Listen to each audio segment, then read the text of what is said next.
Hi everyone, I'm Brian McGinnis and I am the creator of A-Speed. It is an app specifically made for the Model A Ford automobile.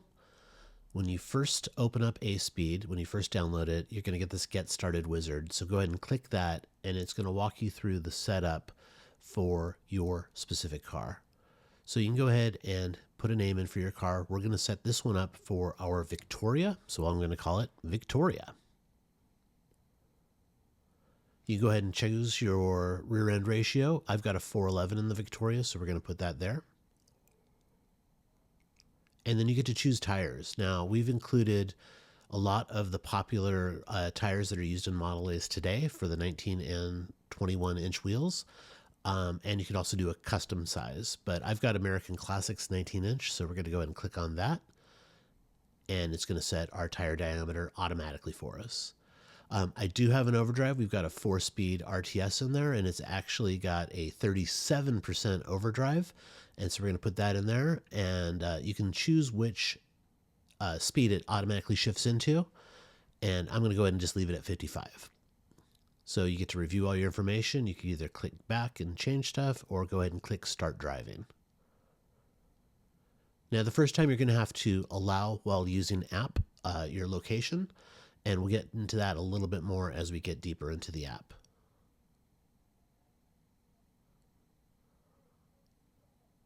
And this is just telling you that there's multiple dashboard views. Just swipe left and right when you're in this portrait view and you'll be able to see them. So this is your main dashboard, and it's going to show your speed, your estimated RPM, what gear the app believes you were in, and it's got a trip odometer and a few other things like settings and our gas functions and overdrive indicator. Now this is the main view, but it's actually pretty small for driving with, and we don't want you to be distracted, but this is a good view for your passenger if they're looking at it, and also just for you to get a good view of what it is. If you swipe right, you're going to get a full-size MPH gauge, and this is the one that most of our testers gravitated towards. It shows your speed, your trip odometer, and you've got access to settings and other stuff. This is the RPM view. Right now we're using a simulator, so it thinks we're going a lot faster than a Model A would go typically. So it's automatically in overdrive, which is why the OD indicator is gold.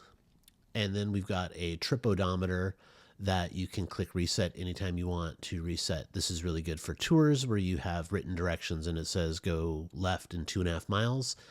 When you get to 2.5 miles, you make your left and you click reset and then you're good to go. The fourth screen is your driving stats and achievements, and this will continue to build up the more you use the app. There are 15 achievements to unlock, and there'll soon be a lot more, so stay tuned for that. Back to the other views. And we're going to go ahead and click the gear icon and get into settings. So the first card there is your vehicle card. If you click on that, it's going to give you a lot more granular settings for your car. So you can go ahead and review the stuff you've already put in there, but also have the ability to customize some things. Gear shift points. This is where you typically shift from first to second, second to third, and this allows the app to speculate what gear you are in.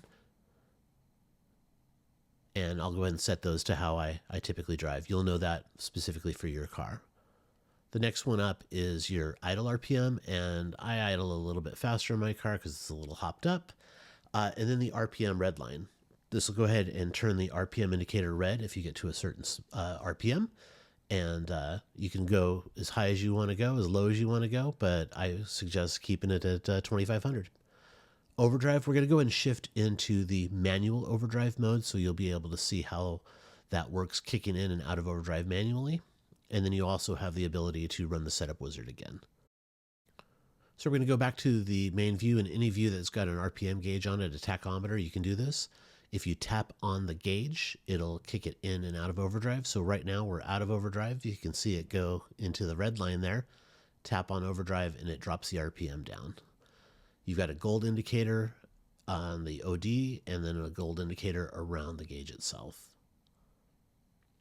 Back into settings. Going to show you some of the other stuff. We've got a chart here that will take your settings and give you just a chart of what the RPM should be at the given speeds. And now we're going to go into the gas function. So One of the first things you should do is set your odometer. I'm just going to use a generic one right here, 1, 2, 3, 4. And then you can go ahead and click log mileage only. And it's going to show the MPG history. It's going to show you your base miles right there. Then the next time you go to the gas station, you fill up your tank, you enter your current odometer reading.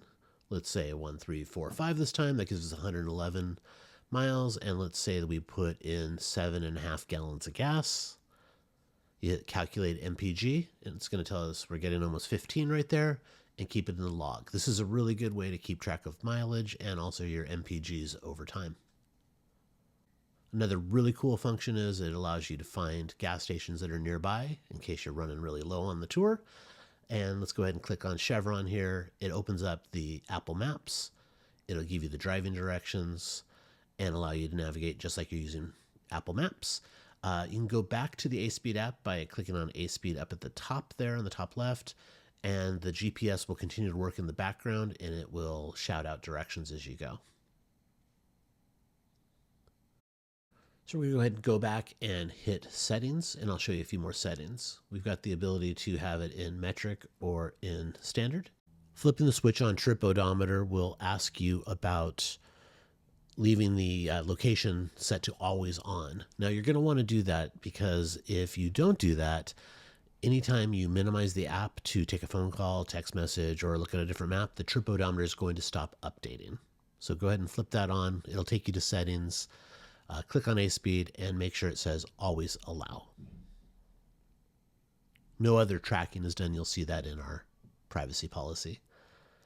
We've got a help section here where you click on that. It's going to bring you to the ASpeed website, which is http://a-speed.com. And it's going to give you access to all the help articles we have in the FAQ and just all the good information.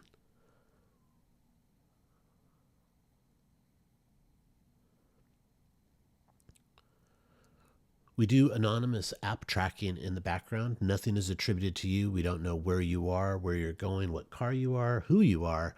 Just tells us if the app has been opened and which features you used, and this helps us plan for future releases, basically. You have the ability to export your data, and what that'll do is bring up the Apple share screen, and you can text message it to yourself. You could save it locally. You can email it. Also, reset fuel history, reset driving stats, and reset to defaults are all ways that you can delete some or all of the data on the app. And the About ASpeed section has a lot of really good information and links to our privacy policy where you can see that we do not track where you're at and do not care who you are. So that's ASpeed. I hope you enjoy it. If you have any questions, leave comments below or email me at heybrian@a-speed.com. I hope you have a great day and have fun driving.